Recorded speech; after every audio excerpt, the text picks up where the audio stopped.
আসসালামু আলাইকুম। আজকে আমাদের তৃতীয় ক্লাস।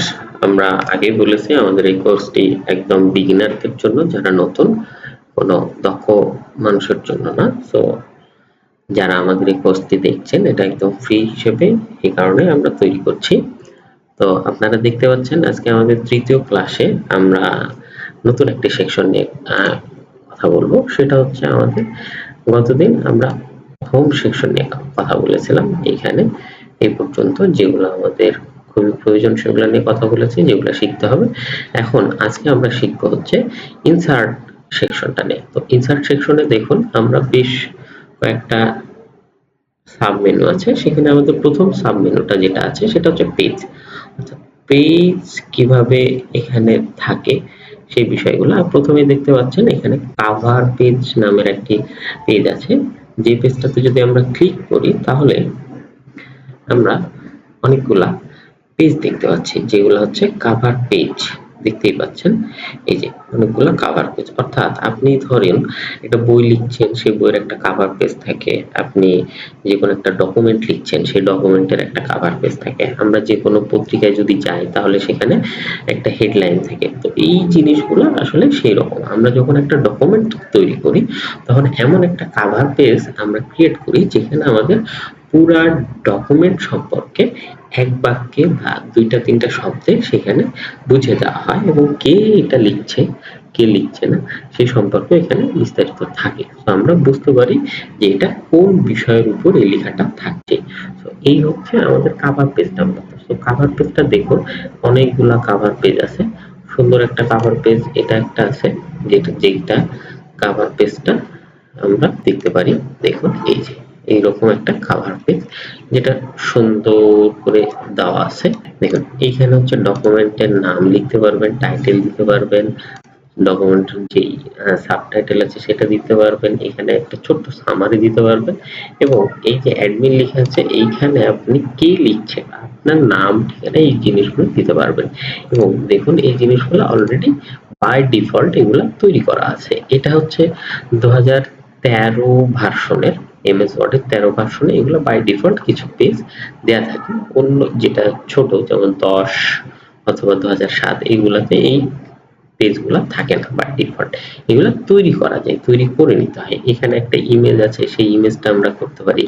এইটা মূলত দেখুন আমরা যেভাবে তৈরি করেছি এই জিনিসটা আমরা ম্যানুয়ালি তৈরি করতে পারবো। তো সেটার জন্য আমরা কি কি লাগবে সেটা আমরা পরবর্তীতে আলোচনা করব। আমরা আজকে বাই সিকোয়েন্স অনুযায়ী আমরা বাকি জিনিসগুলো দেখি। এভাবে আমরা একটা কাভার পেজ নিতে পারি। এরপরে কি আছে দেখুন, ব্ল্যাঙ্ক পেজ। অর্থাৎ ব্ল্যাঙ্ক পেজ অর্থটা হচ্ছে আমাদের যে আমাদের ব্ল্যাঙ্ক পেজ যেটা সেটা হচ্ছে আমাদের নতুন পেজ নিতে হবে। অর্থাৎ অ্যাড এ ব্ল্যাঙ্ক পেজ। দেখুন আমরা যদি ব্ল্যাঙ্ক পেজ নিতে চাই, ধরুন আমাদের এইখানে ৩ নাম্বার একটা ব্ল্যাঙ্ক পেজ, ৩ নাম্বার পেজ আছে। এই ৩ নাম্বার পেজের পর যদি আরো একটা নিতে চাই তাহলে এই যে আরেকটা পেজ চলে আসবে। এইভাবে আমরা পেজ নিতে পারি এখান থেকে। এখানে আরেকটা বিষয় আছে সেটা হচ্ছে পেজ ব্রেক। কোথায় পেজটা ব্রেক করবে, কোথায় হবে না সেটার জন্য এইটা। এটার তেমন কাজ নাই। এটা আপনারা মোটামুটি এই যে লেখা আছে কন্ট্রোল রিটার্ন করলে পেজ ব্রেকটা হয়ে যাবে। অর্থাৎ আপনি কোথায় লেখা শেষ করছেন সেই অনুযায়ী সেই ব্রেকটা দিবে। ওকে। নেক্সট হচ্ছে আমাদের টেবিল। এটা খুব ইম্পর্টেন্ট একটা এইটার কাজ বহু আছে, আপনারা এই কাজটা শিখতে পারবেন। তো এটার কাজ কিছুটা দেখাই আপনাদের কিভাবে আসে। প্রথম পেজে যাই। আপনারা দেখুন আমরা একটু বড় করে নিই। আমাদের এখানে টেবিল আমরা কয়েকভাবে নিতে পারি। দেখুন আমরা টেবিলটা যখন আমরা টেবিলে এখানে ক্লিক করব তখন আমাদের এরকম ইনসার্ট টেবিল আসবে।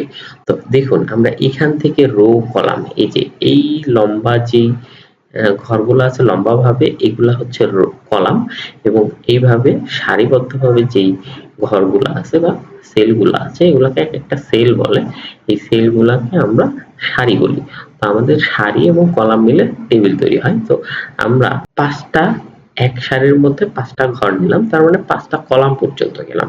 আমরা যদি এখন নিচে যাই তাহলে এই যে দেখুন 4টা 5টা আমরা ঘর পর্যন্ত গেছি। তো এটা হচ্ছে আমাদের 5টা সারি 5টা কলাম। এটা হচ্ছে একটা নিয়ম।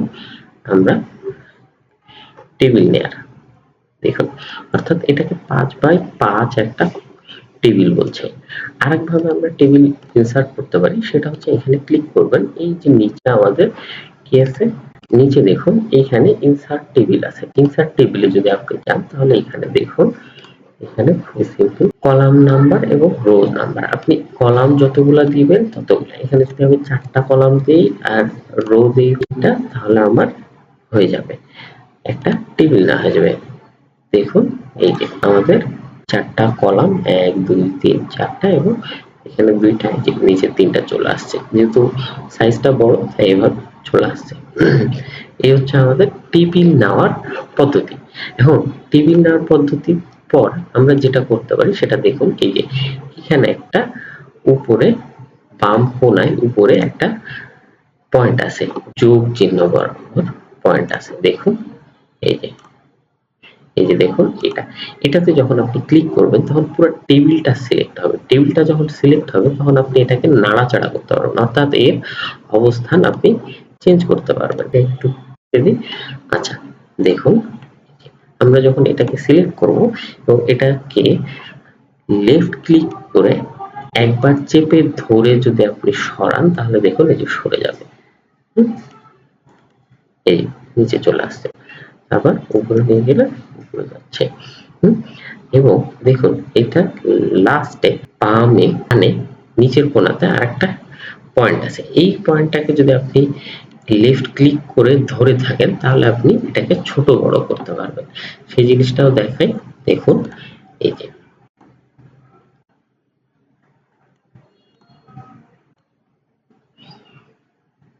আমরা ছোট বড় করতে পারি,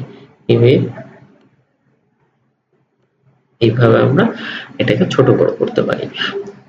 আরেকটা বিষয় সেটা হচ্ছে, আপনি ধরেন আমরা এটাতে ক্লিক করলে পুরো টেবিলটা সিলেক্ট হচ্ছে, আবার এইখান থেকে এক ক্লিক করে টান দিলে একটা রো সিলেক্ট হচ্ছে, অর্থাৎ আপনি যেই ঘরে রাখবেন কার্সারটা, এটা হচ্ছে কার্সার, এই কার্সারটা আপনি যেই ঘরে রাখবেন সেই ঘরে একবার ক্লিক করে, অর্থাৎ লেফট ক্লিক করে, মাউসের লেফট ক্লিক করে যখন আপনি ডান দিকে টান দেবেন তখন প্রত্যেকটা ঘর আপনি সিলেক্ট করতে পারবেন। এখন আপনার কাজ হচ্ছে একটা ঘর সিলেক্ট করবেন। দেখুন আমি যদি এখানে একটা ক্লিক করে এটাকে সিলেক্ট করতে যাই তাহলে সিলেক্ট হচ্ছে না, তাহলে আমরা কিভাবে সিলেক্ট করব, খুব সিম্পল, এই যে একদম এইখানে নিয়ে আসবো, দেখুন আমরা এই যে যেকোনো একটা, যেই ঘরটা আপনি সিলেক্ট করবেন সেখানে আপনি ক্লিক করবেন, লেফট ক্লিক করবেন, লেফট ক্লিক করে আপনি যখন কার্সারটাকে এই যে দাগের উপর নিয়ে আসবেন, লাইনের উপর, যেই লাইনের উপর নিয়ে যাবেন সেই এই বাম পাশের লাইনে যখন নিয়ে যাবেন তখন ওইটা কার্সারটা চিহ্নটা চেঞ্জ হয়ে যাবে। যখন চেঞ্জ হবে এখন ক্লিক করেন, দেখুন